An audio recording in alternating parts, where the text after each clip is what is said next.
लग्नाचे दागिने म्हणजे श्रीमंत पेशवाई दागिने, नाशिकचे सुप्रसिद्ध सराफ मयूर अलंकार सराफ।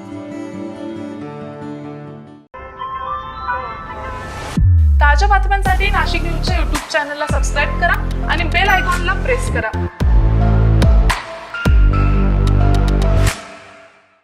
आज नाशिक भाजपमध्ये तणावपूर्ण परिस्थिती पाहायला मिळाली। ज्येष्ठ नेते व मंत्री गिरीश महाजन यांच्या उपस्थितीत विविध पक्षातील नेत्यांनी भाजपमध्ये प्रवेश केला। माजी महापौर विनायक पांडे, यतीन वाघ, शाहू खैरे, मनसे नेते दिनकर पाटील यांचे पुत्र तसेच शिवसेना ठाकरे गटातील काही पदाधिकारी भाजपमध्ये दाखल झाले। या पक्षप्रवेशामुळे भाजपच्या स्थानिक कार्यकर्त्यांमध्ये तीव्र असंतोष निर्माण झाला असून निष्ठावंत कार्यकर्त्यांना डावलून बाहेरील नेत्यांना प्राधान्य दिले जात असल्याचा आरोप करण्यात येत आहे।